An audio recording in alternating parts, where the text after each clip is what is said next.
7h-10h, la matinale avec Kim sur Beurre FM. Grand Kawa 100% législatif. Pour l'occasion, je vous propose 2 Kawa sans filtre vont venir se succéder dans nos studios.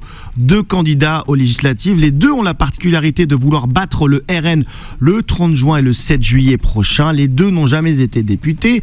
Le premier est candidat sous l'étiquette Nouveau Front Populaire. Il est membre du Parti Socialiste. C'est le premier adjoint à la maire de Paris, Anne Hidalgo. Emmanuel Grégoire, il souhaite être député de Paris. Alors, il est déjà avec nous, devant son micro. Bon élève, ça va. On vous a offert un café ou pas? Ouais.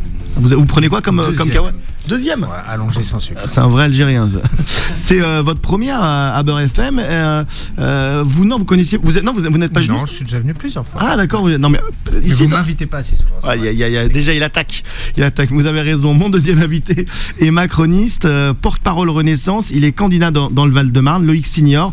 Il est là. Ce sera son tour après. Évidemment en qualité de représentant du président, j'ai plein de questions à lui poser. Alors, d'habitude, vous le savez, j'ouvre avec un kawa brûlant.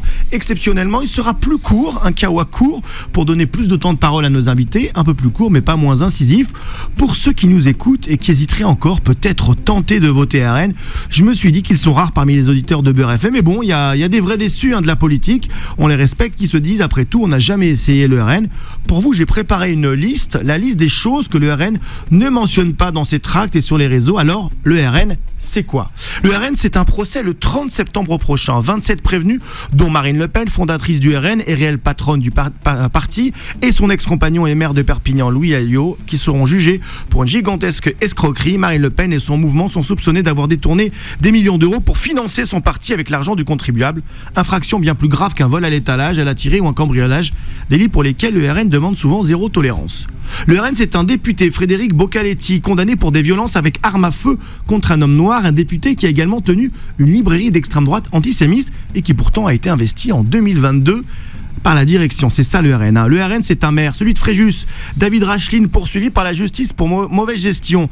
Un cadre du parti qui s'était amusé dans une vidéo en 2012, se présentant dans une Mercedes et se félicitant d'être dans la voiture du Führer, avec un accent grossier allemand et un rire gras.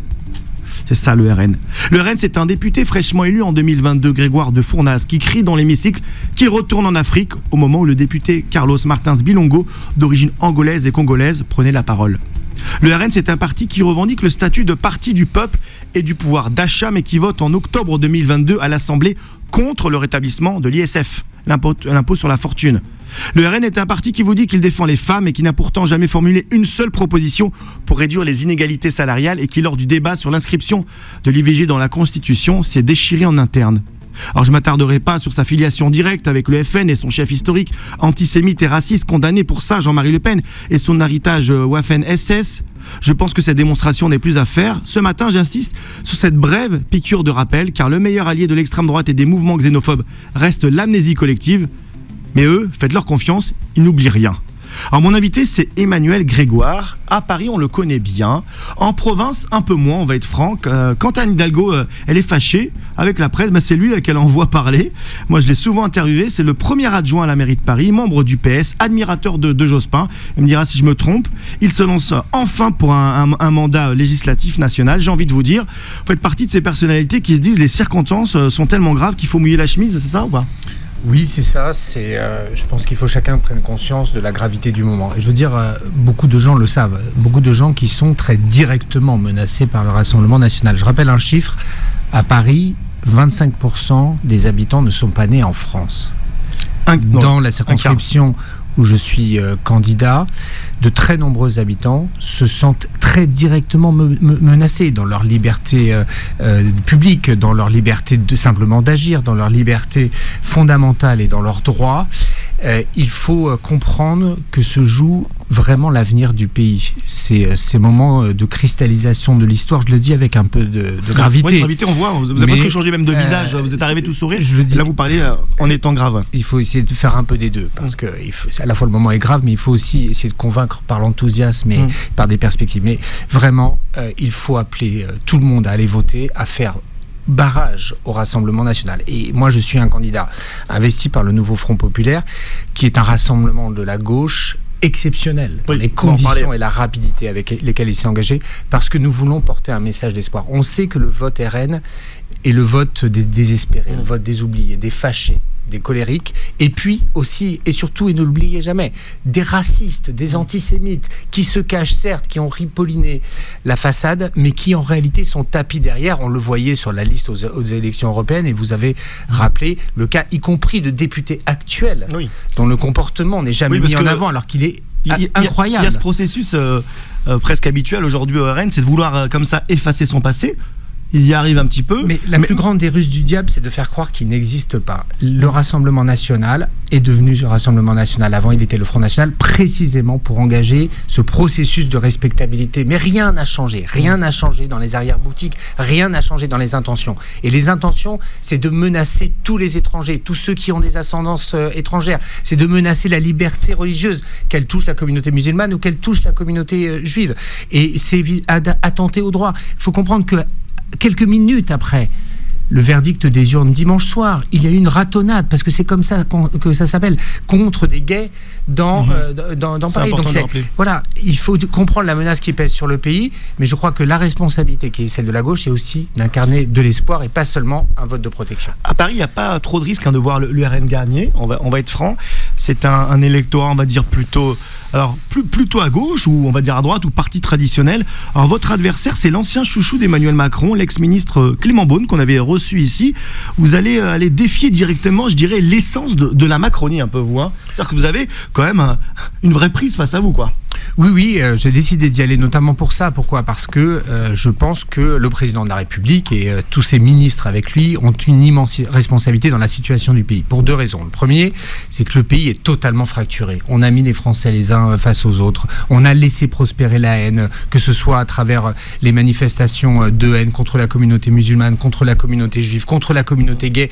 Tous les chiffres ont montré que le gouvernement n'a pas été capable de protéger les Français. Et la deuxième chose, c'est dénoncer l'imposture qui est celle du positionnement, du décalage entre le discours et les faits, du décalage entre ce qu'on dit et ce qu'on vote. C'est pour ça que ma conviction, c'est qu'il n'y a que la gauche, le nouveau Front populaire, qui est en capacité d'incarner un message d'espérance pour empêcher le Rassemblement national d'arriver en responsabilité et porter une politique de transformation sociale et écologique qui doit répondre y compris aux problèmes soulevés par la tentation RN. Celle du pouvoir d'achat, celle de la protection, celle des perspectives d'avenir pour notre pays, pour la jeunesse, pour nos enfants. Et la gauche le fera de façon très puissante. Alors on a 1 minute avant la pub, donc je vais garder mes grosses questions pour après. Mais j'ai une petite question, je crois que vous aimez le foot. Vous en pensez quoi là des prises de position ? Moi que je trouve globalement assez timides des joueurs de l'équipe de France. Mais est-ce que c'est bien, est-ce que c'est nécessaire ou est-ce qu'il faut qu'ils aillent plus loin là ? Donc cet appel à voter plus qu'à voter contre le RN d'ailleurs. Alors d'abord je les appelle à gagner ce soir parce que on voit le foot là, on voit d'espoir, tout moment d'espoir. Quand le pays s'abandonne au RN, c'est qu'il s'abandonne à la dépression. Vous imaginez quelle pression on met aux joueurs de foot de régler nos problèmes. Et deuxièmement, exactement. Mais je crois que chacun est un citoyen en conscience, que ce soit les footballeurs, mais enfin je le demande pas plus aux footballeurs que je ne le demande aux artistes, à toutes les personnalités qui par leur voix ont un devoir d'expression dans le but de convaincre et d'empêcher que le pire advienne. Et donc c'est très bien. Je voudrais d'abord les remercier et pas leur demander, parce que j'ai rien à leur demander, mais je voudrais les remercier pour ces prises de position courageuses. Il faut faire barrage au Rassemblement national et il faut voter pour les candidats du nouveau Front populaire. Bon, ça, ils n'ont pas dit la deuxième partie. Mbappé, il l'a pas dit. Bon, je croyais. C'est bien joué. Avec mon invité, Emmanuel Grégoire, candidat aux législatives à Paris, premier adjoint à la mairie de Paris. Mais on espère ex-premier adjoint, parce que s'il gagne, il ne pourra pas cumuler, en fait.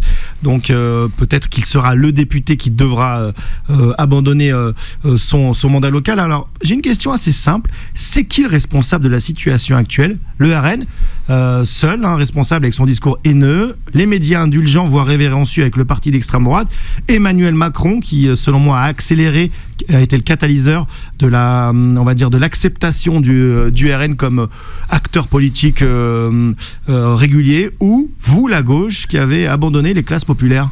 J'aime bien la dernière, quand même. La gauche, elle a un peu abandonné. C'est un peu tout ça, et je vais parler de la dernière, puisque je vais parler peut-être de ce sur quoi nous devons agir. Il est très clair que on voit que la gauche n'a pas su ces dernières années renouer le lien avec les classes populaires. Les classes populaires se disent pas c'est la gauche qui est la solution à mes problèmes. On y a travaillé, soyez-en conscients, depuis plusieurs années à cela pour voir comment y arriver. Et le programme du nouveau Front populaire répond à un certain nombre de ces demandes. Je pense particulièrement en matière de pouvoir d'achat. Je pense en particulier au rétablissement des fondamentaux de la République en matière de services publics. Je pense à l'école de la République qui a été fracturée, cassée depuis des années par les politiques notamment menées par Emmanuel Macron et le dernier gouvernement. Je pense aux services publics de la santé. Et donc quand un pays ne peut pas se référer de façon confiante à ces services publics aussi essentiels. Et puis, il y a le sujet du logement qui pèse énormément, et notamment en lien avec le pouvoir d'achat. Et donc, nous avons travaillé pour faire en sorte de proposer un chemin qui est autre chose que le repli sur soi, ou cette idée qu'en étant moins nombreux sur le gâteau, on en aura une plus grosse part. Dans l'image, c'est peut-être une question de style, de com. On a un sentiment que la gauche, elle s'est un peu embourgeoisée. Il y a presque une gauche parisienne et je sais pas d'ailleurs, une gauche un peu insoumise, loin de, je dirais, de préoccupations locales comme pouvait incarner avant le Parti communiste ou même le PS de la grande époque. Je dirais ça différemment. La gauche, si on était 10 personnes de gauche dans une pièce, vous êtes à peu près sûr de ne pas en trouver 2 qui pensent exactement la même chose. Et dans ces cas-là, ce qui fait la diversité de la gauche peut être une faiblesse quand elle est divisée. Par contre, ça devient une immense force quand elle est rassemblée. Quand vous arrivez à mettre ensemble des gens comme Jean-Luc Mélenchon, Olivier Faure, François Hollande, Valérie Rabault, des personnalités évidemment écologistes, Sandrine Rousseau, etc. La simple diversité de ces forces montre que quand il y a une volonté de rassemblement et une clarté, c'est très important d'assister là-dessus, sur ce qu'on porte tous ensemble, la gauche, elle a une force extraordinaire. Mais quelle différence avec la NUPES, là, quelque part ? Je n'arrive pas à la voir. Alors, si, il y a une différence fondamentale. D'abord parce que le nouveau Front populaire est un arc d'alliance beaucoup plus large que la NUPES de l'époque. Deuxièmement, là, on n'a pas refait la même erreur que la NUPES. La NUPES, son erreur, c'était de n'être qu'un accord électoral. Et il n'y a pas de force à gauche quand il n'y a qu'un accord électoral. C'est-à-dire qu'on en parle juste des places. Là, ce qui a été essentiel dans le travail, il avait été initié avant, mais il s'est cristallisé évidemment dans l'urgence de la dissolution et de la menace du Rassemblement national, c'est de poser les grands principes, de poser les grands plans d'action qui permettront de déployer un programme. On ne peut jamais gouverner un pays si on n'est pas d'accord sur le programme. Et l'accord électoral de la NUPES, c'était sa faiblesse vraiment fondamentale. Là, nous avons fait une méthode différente. Le nouveau Front populaire, c'est une méthode, c'est un chemin, c'est une espérance pour le pays dans lequel chacun a fait des efforts. Moi, je ne suis pas d'accord avec tout le programme du nouveau Front populaire, mais j'y retrouve l'essentiel des valeurs, l'essentiel de la clarté, l'essentiel des priorités politiques pour les classes populaires, pour les classes moyennes, et je le redis, pour la protection des libertés publiques, pour la défense des opprimés, pour ceux qui seraient très directement menacés si le RN arrivait au pouvoir. Et donc cette espérance, on va la porter et on va gagner. Vous me dites que donc, là, le nouveau Front populaire, c'est une alliance plus large que la NUPES, vous êtes d'accord? C'est un peu ce que vous me dites. Mais déjà, la NUPES, plus étroite, il y a eu des fractures fortes idéologiques. J'ai envie de vous dire, ok, certes pour la campagne, j'ai l'impression que vous allez bien vous entendre, mais est-ce que de Hollande à Mélenchon, Bompard, ça peut marcher quand on va discuter de certains sujets, quand on va parler de Gaza par exemple? Alors sur ce sujet de Gaza, le texte, et c'était fondamental, notamment parce que moi j'ai soutenu Raphaël Glucksmann aux élections européennes, il était important de mettre en cohérence et en clarté les positions diverses de la gauche à cette occasion. Le texte qui a été adopté, qui sert de base et qui est la seule base évidemment opposable présentant le programme du nouveau Front populaire, est très clair là-dessus. C'est à la fois la dénonciation des attentats terroristes du Hamas, c'est la dénonciation de la disproportion de la riposte de l'État d'extrême droite israélien, et en même temps poser la reconnaissance du droit à la sécurité d'Israël, la droit à la création d'un État palestinien. C'est revenir à une position d'équilibre. La parole médiatique a été confisquée par les extrêmes des deux bords. Or, nous avons historiquement à gauche une opposition qui est claire en la matière. Il faut que Israël puisse vivre en sécurité. Il faut que les Palestiniens puissent avoir un État où ils sont en sécurité. Il faut évidemment libérer les otages, et je veux le rappeler. Et donc, il faut revenir à une position d'équilibre. Et l'effort du nouveau Front populaire, ça a été de prendre le temps de poser ces mots, de les affirmer avec clarté. Et c'est la position d'équilibre que nous avons portée et qui est en cohérence avec celle que Raphaël Glucksmann a portée. Et vraiment, le nouveau Front populaire, je le redis, chacun a fait un effort pour parvenir à cet accord, notamment en matière de politique économique, de politique sociale, mais c'est le principe. Et chaque fois qu'il y a eu des grands moments dans l'histoire, la gauche a su être au rendez-vous du rassemblement. Je pense évidemment au Bloc des gauches, je pense au Front populaire avec la gauche plurielle, la gauche plurielle aussi dans un contexte de dissolution, parce que la gauche, parfois, elle s'amuse beaucoup de ces divisions et à se battre entre elles plutôt qu'à se concentrer sur l'essentiel. Or, la lutte contre le Rassemblement national, c'est tellement important dans l'identité de la gauche, en particulier de la gauche française, que ça a donné un surcroît de motivation et de responsabilité à chacun pour prendre conscience du moment. Allez, ça va vous faire plaisir, on va se projeter dans le cadre, on va dire, d'une victoire. Votre Premier ministre idéal, ce serait qui? Allez, on se mouille un peu, je sais que vous allez me dire non, mais on fait pas ça dans ce sens-là. Quand même, il y a des leaders, on parle de François Ruffin, il vous conviendrait ou pas? Il y a plein de noms qui me conviendraient, mais vraiment, je crois que... Sinon, mais il y a plein de noms qui me conviendraient. Un petit nom je pour vais nous. pas en citer, juste vous dire quelques éléments. Je pense que plutôt que parler pour le moment d'un nom, il faut parler d'un profil. Le profil, c'est d'abord quelqu'un qui soit rassembleur. Il faut quelqu'un qui soit rassembleur, puisqu'il faudra qu'il soit soutenu par tous les députés. Deuxièmement, il faut quelqu'un qui soit crédible, il peut être issu du monde politique ou du monde de la société civile, d'autres noms ont été évoqués. Et troisièmement, je pense que ce serait une très bonne idée que ce soit une femme. Ah ben voilà, c'est pas un nom, mais c'est bien.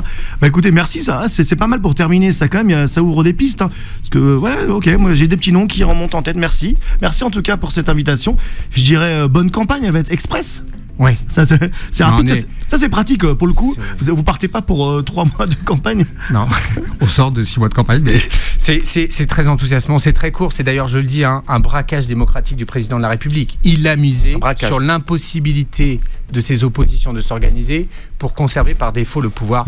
Il faut le sanctionner, en particulier pour ça. Donc votez Nouveau Front Populaire. Et ça tombe bien, juste après, on a un candidat macroniste, Loïc Signor. Et oui, grand kawa exceptionnel.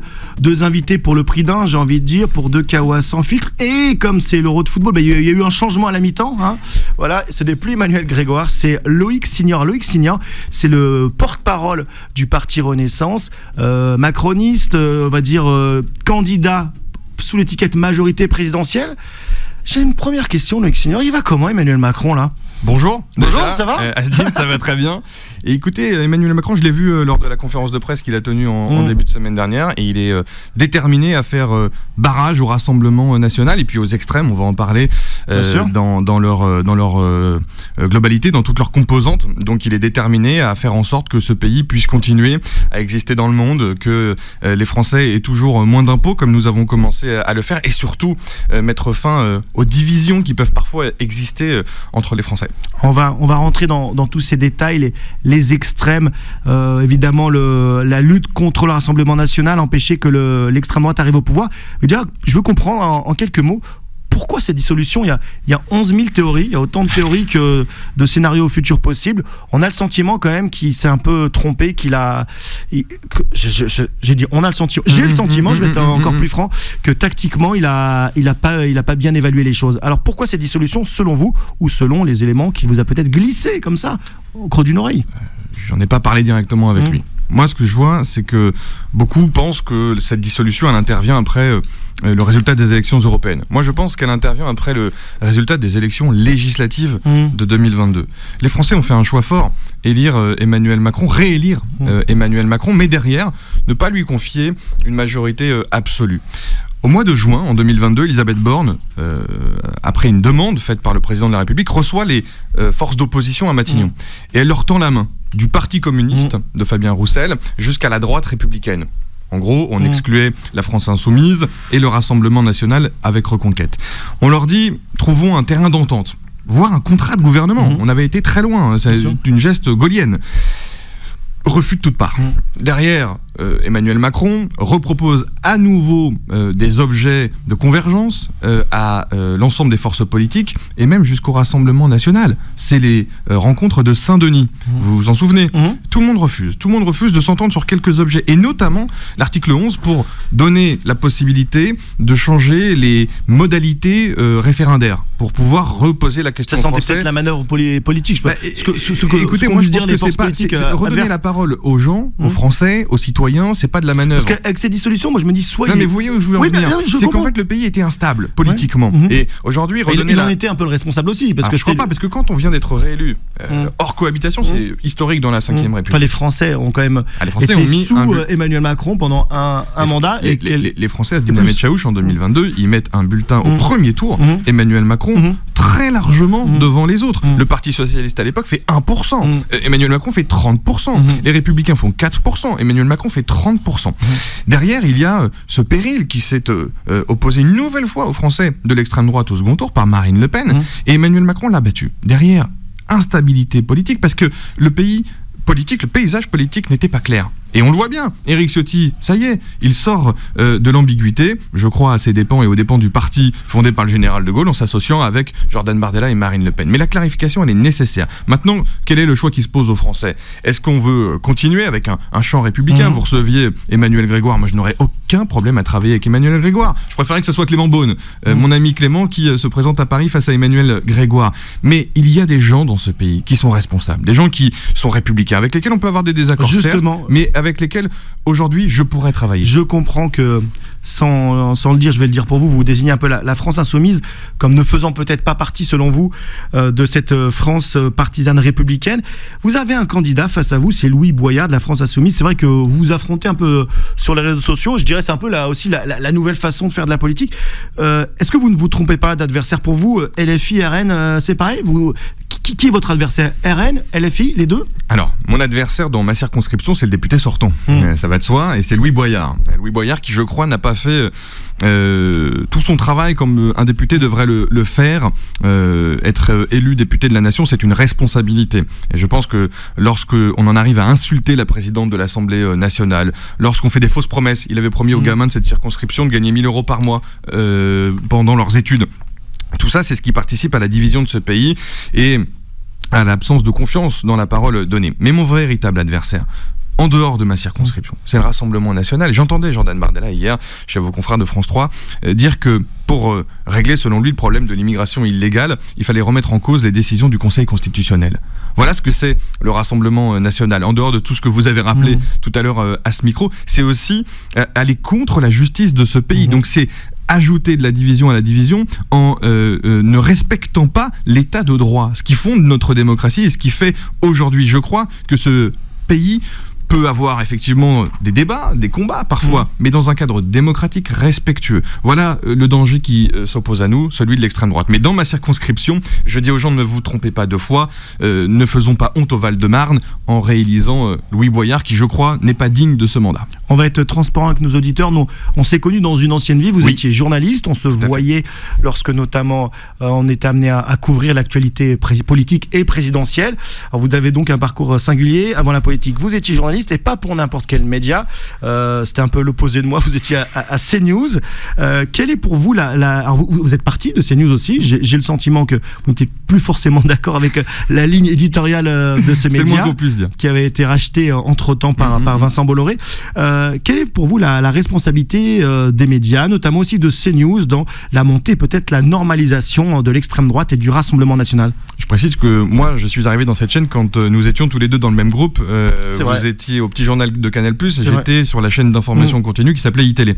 Et ce groupe a effectivement été racheté par Vincent Bolloré, et puis progressivement... Je vous sentais pas hyper à l'aise, c'est vrai que on est franc, je ne vais pas tout révéler, parce que je respecte les conversations privées. Non, mais au-delà de ça, moi j'ai eu un combat clair à CNews, j'étais président de ce qu'on appelle la Société des rédacteurs, et lorsqu'Éric Zemmour est arrivé sur cette chaîne, je me suis exprimé publiquement, et j'ai exprimé mon désaccord, j'ai exprimé mon rejet, et j'ai exprimé mes craintes sur un projet politique qu'il allait porter. Je crois que je me suis pas trop trompé.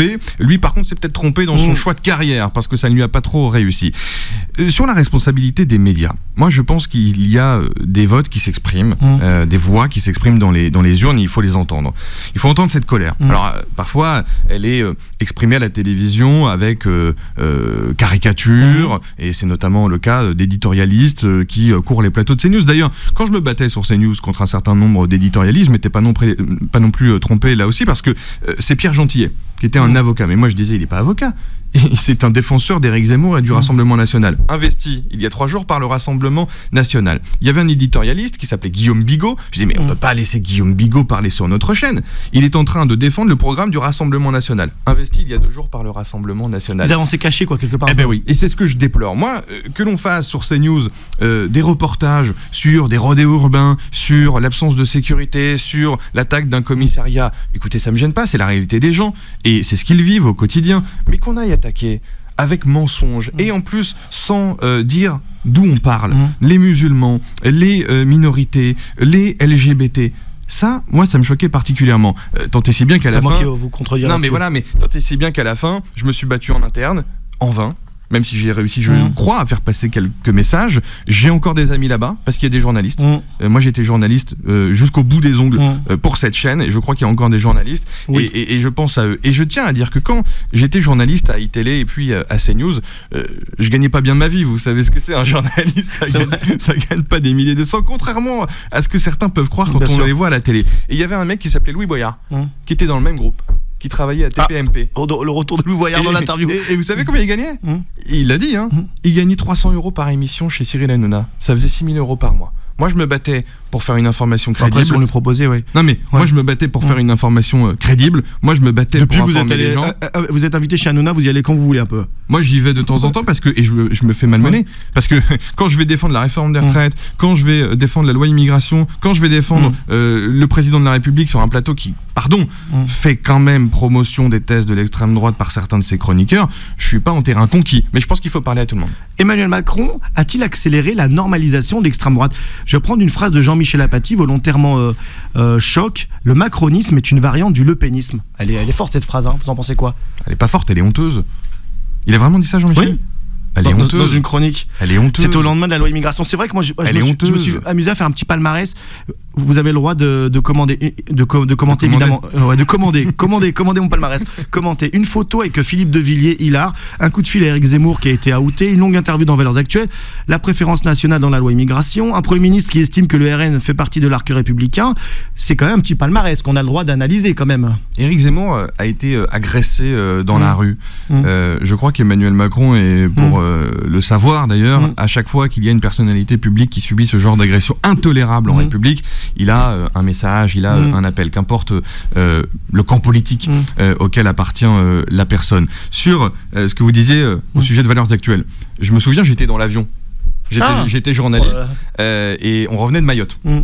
Et donc Emmanuel Macron avait donné une interview à Louis Dragnel, un journaliste de Valeurs Actuelles. Relisez l'interview. C'est un débat.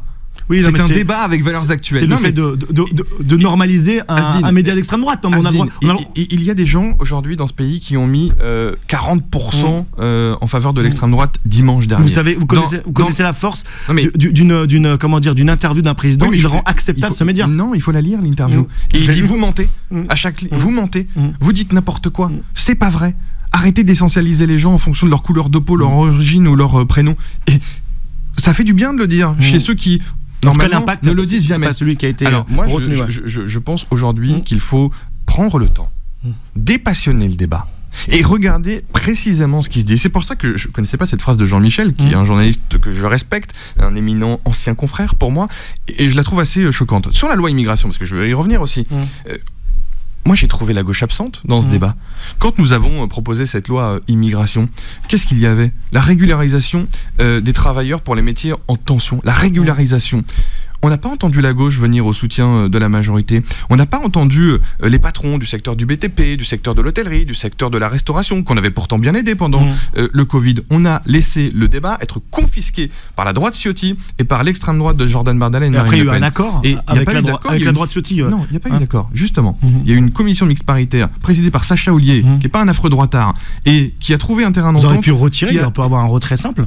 Écoutez, moi je pense qu'il y avait des dispositifs qui étaient utiles justement pour les métiers en tension. Jordan Bardella, il a voté pour la régularisation des métiers en tension parce qu'il a voulu nous tendre un piège. Nous on lui a dit, et on a dit à Eric Ciotti, tout ce que vous proposez, ça va être retoqué par le Conseil constitutionnel. Si vous voulez le laisser parce que ça vous fait plaisir, allez-y. Mais nous, ce qui nous importe, c'est qu'il y ait l'origine et l'essence même de la loi, à savoir la régularisation de travailleurs sans papier dans les métiers en tension, parce que nous en avons besoin, et ce serait faux de dire aux Français que ce n'est pas le cas. Et deuxièmement, accélérer les procédures pour l'asile, parce qu'aujourd'hui, il y a trop de personnes qui viennent en France qui ne peuvent pas avoir l'asile, ou alors qui ne vont même pas aller chercher la demande d'asile. C'est les chrétiens d'Orient, c'est les Afghans, qui ont tous leurs droits de venir être protégés ici en France du fait de leur situation dans leur pays d'origine. François Hollande, candidat, une réaction ?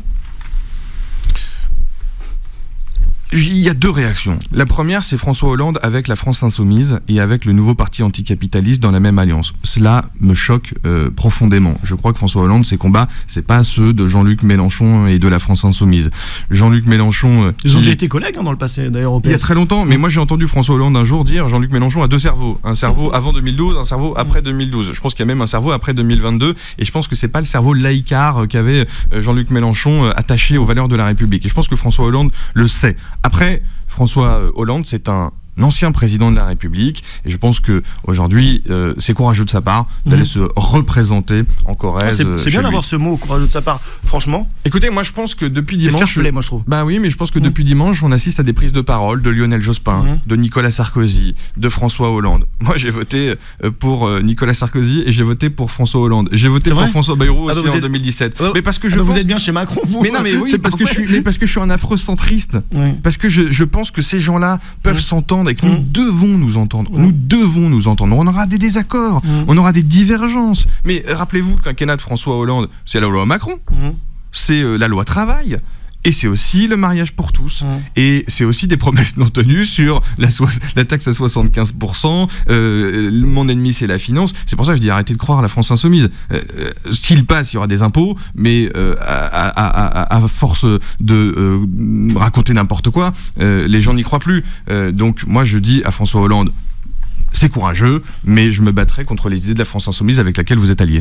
Lors de vos dîners en famille ou apéro entre amis, je parle en dehors de votre vie politique, c'est simple d'être l'avocat d'Emmanuel Macron. Ça va être terrible, non ? À chaque fois, parce que les questions que je vous pose, on a dû vous les poser dès le lendemain de la dissolution. Je vais vous prendre un exemple, Asdine. Oui. Ma sœur, elle va me tuer si j'en parle, mais j'en parle. Ah bah oui, super. Coucou la sœur. La sœur senior. Qui travaille dans le Val-de-Marne. Elle est aide-soignante. Aide-soignante, et...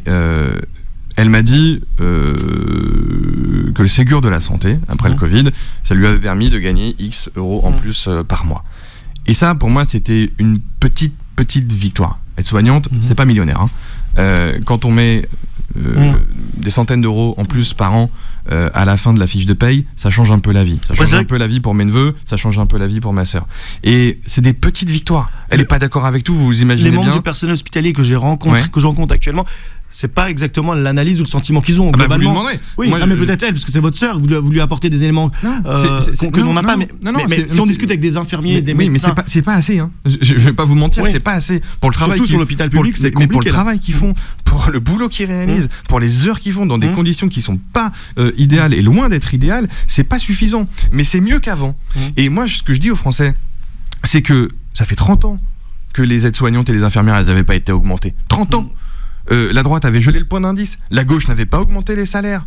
François Hollande, on y revient, n'avait pas augmenté les salaires à l'hôpital public. Aujourd'hui, on est dans des conditions qui se dégradent depuis 30 ans. Nous avons fait un geste. On a eu un électrochoc, c'est vrai, pendant le Covid, parce qu'on s'est rendu compte à quel point ces personnes en première ligne étaient essentielles. Comment ma sœur était essentielle au pays, à la vie du pays. Eh bien, on les a augmentées, on a essayé de changer leurs conditions de travail. Et donc, elles ne sont pas toujours d'accord, les personnes dans ma famille, avec Emmanuel Macron, mais je crois que c'est le propre d'un débat démocratique, et je crois que personne ne peut être à 100% d'accord. Mais ce que je dis, c'est que c'est la meilleure voie pour ce pays. La voie exprimée par Gabriel Attal, du consensus, du compromis et de la poursuite de ce qui a été fait, les baisses d'impôts et d'éviter à tout prix la division que nous impose ou que tente d'imposer la France Insoumise d'un côté et le Rassemblement National d'autre part. Si vous perdez, il faut toujours prendre ce scénario Bien qui sûr. peut exister. Je dirais Bien si sûr. vous, pas personnellement, Non, mais bien qu'à sûr. votre bloc. Si vous perdez, c'est la fin de la Macronie, c'est la fin du moi contre, je dirais, les blocs radicaux. C'est un peu ça aussi qui s'est passé en pulvérisant la droite et la gauche. Mais la Macronie, elle est pas née en 2016. La Macronie, c'est une histoire qui s'appelait pas la Macronie. C'est François Bayrou, c'est la troisième voie Michel Rocard, c'est Jean Le Canuet. Si on remonte dans le temps aux années 70 et même avant, sans doute, parce que c'est l'esprit du général de Gaulle de rassembler toutes les forces d'un pays pour s'entendre sur un projet commun et faisant parfois fi des petites divergences qui peuvent exister. Moi, je suis pas attaché aux étiquettes. Vous l'avez dit, j'étais journaliste, je commentais tout ça, j'ai préféré passer à l'action parce que je sentais la fièvre monter dans ce pays, parce que le moment où je décide de passer en politique, c'est quand il y a 88 députés du Rassemblement national.